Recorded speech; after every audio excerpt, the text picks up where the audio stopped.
मुख्यमंत्री देवेंद्र फडणवीस यांनी सोमनाथ सूर्यवंशीवरती अन्याय केलेला आहे. न्यायाची भूमिका बजावलेली नाही. उलट महाराष्ट्राला दिशाभूल करणारी माहिती दिली. कोम्बिंग झालं नाही, त्याचा मृत्यू वेगळ्या कारणाने झालाय, त्याच्या अंगावरती ज्या जखमा होत्या त्या जुन्या होत्या आणि त्याला श्वासोश्वास घेता येत नव्हता. तो आधीपासूनच त्याचा दुर्धर आजार होता. जणू काही मुख्यमंत्री त्याच्या शेजारी राहत होते. मंत्री आरोग्य विभागाचे मोठे तज्ञ झालेत. म्हणजे एखाद्याची थट्टा करायची तरी किती. तुम्ही त्याची जात घेऊन बोलताय, वडार समाजाचा आहे, अन्याय झालेला नाही, पण तरी सुद्धा मी 10 लाख रुपये देतोय. उपकार करताय. 1 कोटीची आणि शासकीय नोकरीची आमची मागणी होती. न्याय तर दिलाच नाही, उलट त्याची थट्टा केली. एकीकडे म्हणता कोम्बिंग झाली नाही आणि दुसरीकडे तुम्हीच म्हणता की अशोक गोरबांनी बळाचा वापर केला. मग या बळाच्या वापराला नेमकं नाव कुणाचं होतं? अशोक गोरबांनी बळाचा अतिवापर केला हे तुम्ही मान्य करताय, तर मग या बळाचं नेमकं कोणतं नाव होतं? कोम्बिंग नव्हतं तर मग कोणतं नाव होतं? एकीकडे म्हणायचं कोम्बिंग झालं नाही आणि दुसरीकडे म्हणायचं की अशोक गोरबांनी बळाचा वापर केला. म्हणजे तुम्हीच त्याला पुन्हा एकदा क्लीन चिट देताय आणि चौकशी होईपर्यंत निलंबन. ज्याने हत्या घडवली, मनुष्यवध घडवला, त्याला तुम्ही फक्त निलंबनावर मोकळे होणार. त्या आईचा, त्या भावाचा, त्या कुटुंबाचा आक्रोश. 24 तास त्यांना लपवलं माणूस मेल्यानंतर. आणि अमुक झालं तमुक झालं, रान आणायचे काम करू नका. स्वतः किती कॉल परभणीमध्ये केलेत याचा जर व्हीडीआर सीडीआर हिंमत असेल ना देवेंद्र फडणवीस, तर तुमचा व्हीडीआर सीडीआर स्वतः जाहीर करा. महाराष्ट्राला कळलं तुम्ही प्रकरण दाबण्यासाठी काय काय कुठाने केलेत. ईव्हीएमच्या मुद्द्यापासून लक्ष हटवण्यासाठी आमचा तरुण मारला, सुनियोजितपणे मारला आणि सुनियोजितपणे त्याला त्या ठिकाणी काडी लावण्यात आली. न्याया वाचून कळत नाही आम्हाला. आज त्याला न्याय मिळत नाही. हॉस्पिटलमध्ये झोपलेल्या महिलेवरती तुम्ही पोलिसाला मारहाण करण्याचा आरोप लावता आणि चॅनलवरती त्या ठिकाणी सोशल मीडियावर मारहाणीचे पोलिसांचे व्हिडिओ जे व्हायरल होतात तरुणांना, त्याचा अर्थ काय? ते कोम्बिंग नाही. घरात घुसू मारलं. सगळ्यात आधी मी त्या प्रियदर्शिनी नगरला गेलो. दरवाजे तुडू मारलंय. बाळांतीन बाईजला मारहाण केली. लहान लहान लेकरांना त्या ठिकाणी भयभीत केलं. महिलांना मारहाण केली. काय काय कोणता अत्याचार केला नसेल, एवढे भयभीत झालेत तिथले पीडित, ते पुढे सुद्धा यायला तयार नाहीत. त्यांचा विनयभंग केलाय की त्यांचे अनेक काय केलंय, पुढे यायला तयार नाही कोणी. आणि म्हणे कोर्टाने विचारलं 2-3 वेळेस आणि मग सूर्यवंशीने सांगितलं की मला मारहाण झाली नाही. अरे पोरं लंगडत आहेत, लागलंय, तुम्हाला जामीन मिळणार नाही, तुमचं आयुष्य बर्बाद करू. जर मारलेलं जर सांगितलं कोर्टामध्ये तर तुमचं या ठिकाणी करिअर बर्बाद करू. अशा धमक्या दिल्यावरती कोण कोर्टात सांगणार आहे? पोलिसांना माहित होतं की वकिली शिकणारा सोमनाथ सूर्यवंशी बाहेर आल्यावरती आपला काटा काढणार, त्या ठिकाणी पुरावे गोळा करणार आणि आमच्या नोकऱ्या घालणार, आम्हाला जेलमध्ये घालणार. म्हणून त्यांनी सुनियोजितपणे त्याचं हत्याकांड केलं. आणि हत्याकांडाला तुम्ही म्हणता श्वासोश्वास घेता येत नाही म्हणून माणूस मेला. काय काय चाललंय काय? कोर्ट या ठिकाणी न्याय देत नाही, पोलीस न्याय देत नाही, सरकार न्याय देत नाही. सुनियोजितपणे आमचे तरुण मारतायत आणि न्यायाच्या प्रतीक्षेमध्ये आई वडील तिथं आक्रोश करतायत.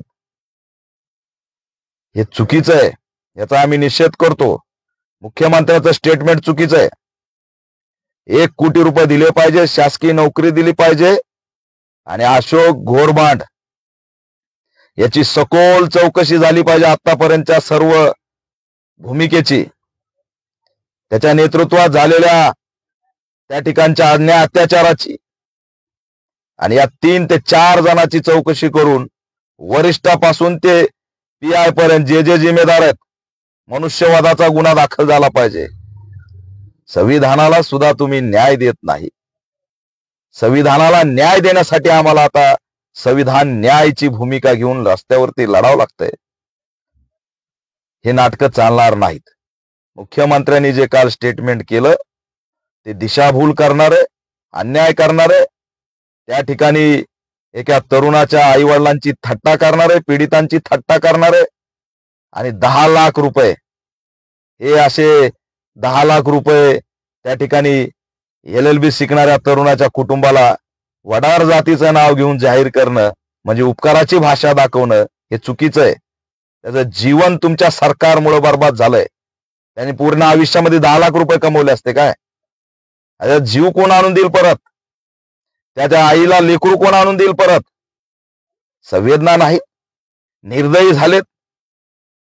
आणि नुसतं असणारं बदली आणि निलंबनाचं नाटक चालणार नाही.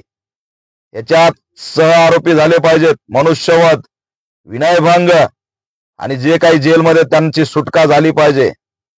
बाकी सगळीकडे तुम्ही हात सुद्धा लावित नाहीत लोकांना. किती लोक तुम्ही आगडोम झाला मराठवाड्यात, किती लोक अटक केले, एकही माणूस अटक झाला नाही. पण आमचे दलित म्हणलं की तुम्हाला धरून कोम्बिंग करून मारून त्यांना जेलमध्ये कोंबायचं असतं. हे योग्य नाही. ती ठोस भूमिका घ्यावी आणि न्याय द्यावा. अन्यथा संविधान न्याय म्हणून पीडितांना घेऊन महाराष्ट्रात नवा संघर्ष उभा राहिल्याशिवाय राहणार नाही. देवेंद्र फडणवीस लक्षात ठेवा, महाराष्ट्रात 1-2 जणांच्या बळावरती तुम्ही जर दलितांचा या ठिकाणी छळ करत असाल तर आता ते चालणार नाही. आम्ही सहन करू तर सहन करू. तुमचे बगल बच्चे कोण आहेत, काय आहेत आणि कशासाठी काम करतात हे आम्हाला माहित आहे. आणि आमच्याकडे गमवायसारखं काही नाही. आम्ही त्यांनाही एक्सपोज करू आणि तुम्हाला सुद्धा एक्सपोज करू. त्यांच्या नादी लागून समाजाची राखरांगोळी करायचा जर प्लॅन कराल, तुमच्या ईव्हीएमचा मुद्दा दाबण्यासाठी सोमनाथ सूर्यवंशीचं जर हत्याकांड घडून महाराष्ट्रामध्ये दिशाभूल करणारं दंगलीचं वातावरण तयार करणार आणि दंगल घडवली की RSS ला खुश करून पंतप्रधान पदाचं त्या ठिकाणी उमेदवार होण्याचा प्रयत्न केला, याद राखा, हे आम्ही खपून घेणार नाहीत. चुकीचं वागणं, छेड आहे, आमच्या पोटाचा प्रश्न गंभीर आहे, तुम्ही आम्हाला मारताय. यात सर्व आरोपींना अटक झाली पाहिजे, सोमनाथ सूर्यवंशीला न्याय मिळाला पाहिजे. आणि एवढंच नाही तर यामध्ये IG SP सगळ्यांची चौकशी झाली पाहिजे. पीडित कुटुंबाला जोपर्यंत न्याय मिळत नाही तोपर्यंत हा नवा लढा आता थांबणार नाही. आम्ही नव्या लढ्याला घेऊन पुन्हा सोमनाथ सूर्यवंशी आणि परभणीच्या सर्व अत्याचारित पीडित लोकांसाठी संघर्ष सुरू करू आणि त्या ठिकाणी लढाई तीव्र करू असं आव्हान सुद्धा या माध्यमातून मी करतोय. सर्व गुन्हे रद्द झाले पाहिजेत, त्या ठिकाणी जेलमधले सगळे बाहेर आले पाहिजेत आणि सगळ्यांना जी मारहाण झाली त्याची चौकशी केली पाहिजे. तर घाटी रुग्णालयात मी स्वतः गेलो औरंगाबादला, बेभान त्याला पार्श्वभागावर मारलंय, त्याची पूर्ण बॉडी मी बघितली, त्याच्या पिंढऱ्यावरती मारलंय. आणि लाज वाटली पाहिजे सांगायला की जुन्या जखमा येतात, जीभ तरी कशी वळती नाही. म्हणजे जाणीवपूर्वक करायचं का, जाणीवपूर्वक दाखवायचं का आम्हाला तुमच्या वाचून फरक पडत नाही. कोण पोलीस IG कडे घेऊन गेला होता कुटुंबाला, काय काय त्या ठिकाणी लालूच दाखवले, याची चौकशी कोण करणार? हे गोरबांड रात्री 9 वाजता IG कडे या कुटुंबाला घेऊन जाऊन काय काय आमिषे दिले याची चौकशी कोण करणार? घोरबांडला परभणीमध्ये कोण कोण लोकलचे चिल्लर नावं देत आहेत, एज्युकेटेड पोरायचे कार्यकर्त्याचे, हे कोण पुढे आणणार? अन्यथा या ठिकाणी आम्ही आता कुणाला सोडणार नाही. त्याच्या आईचा आणि भावाचा आक्रोश खूप भयानक आहे.